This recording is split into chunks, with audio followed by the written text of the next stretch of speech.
don't know how you and I met up, and we would run in the morning because you were training for the LA Marathon. And I remember running up this hill.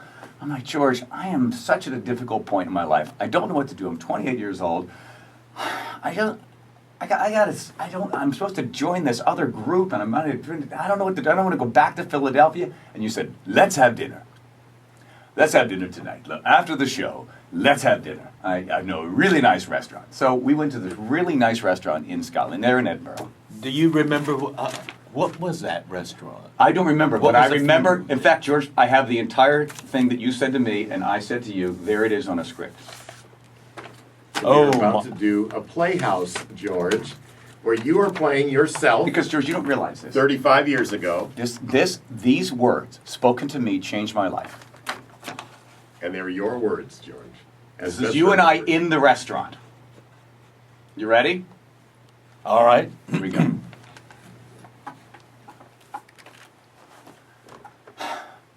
Hey, George, thanks for having dinner with me.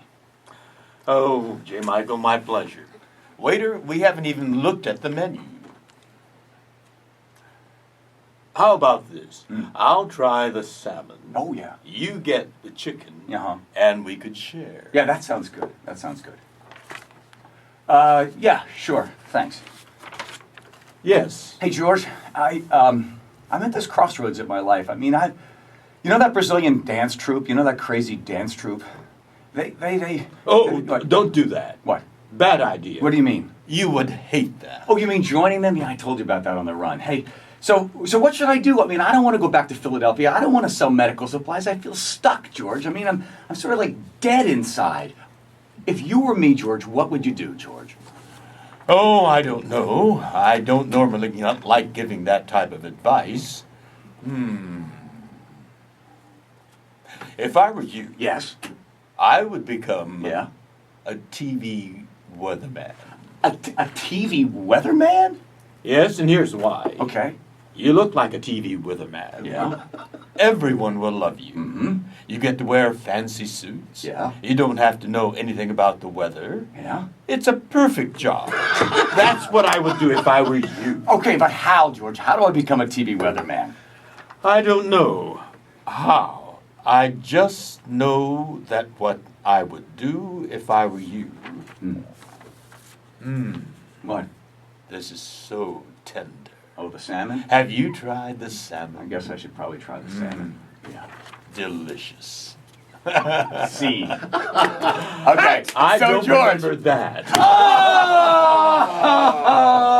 How do you know? You don't understand, George? But how was my cold read? Oh, it's very good. Just with all my typos. But I tell you that because I remember saying to you, "Is that what I should do?" And you're like, well, I don't give advice, but that's what I would do."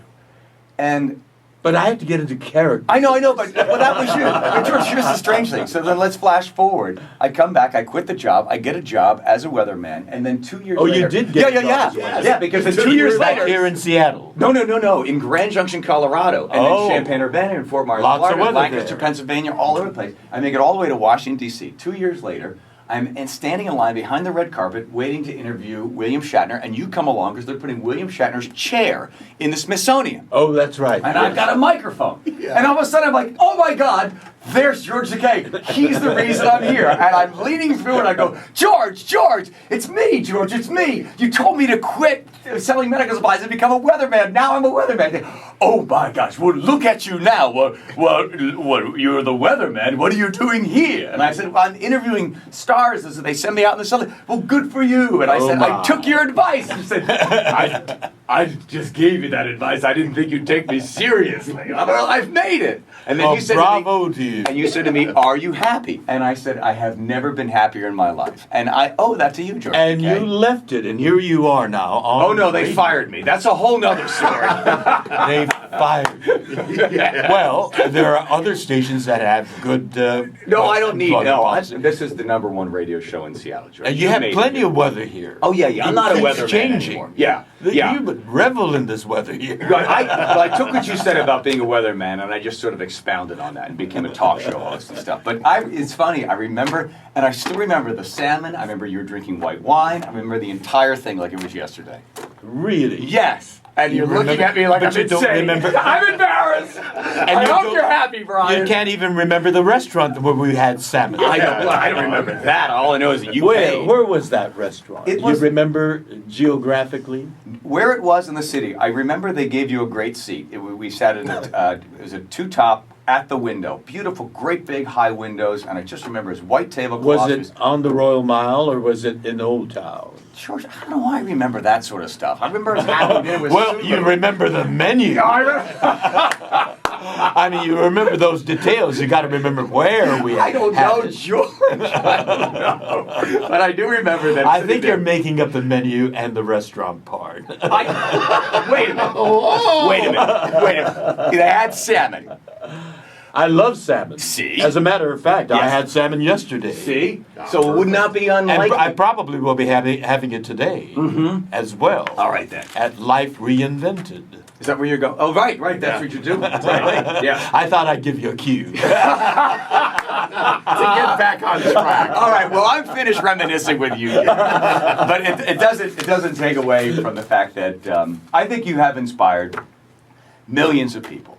No matter what the age, no matter where they come from in the world, and whether they're heterosexual or homosexual, doesn't matter. I think the idea of embracing and taking life on with a sense of humor and direction and purpose in a non-judgmental way. I think that's the other thing that makes you so endearing to so many people, George. This idea of like, we're all in this together. There's no need to have animosity. There's no need to judge and to dwell only on the negative. Let's enjoy life. inhabit the same space. Yes, we do. We breathe the same air. Yes. And differences of opinion is what makes it interesting. Mhm.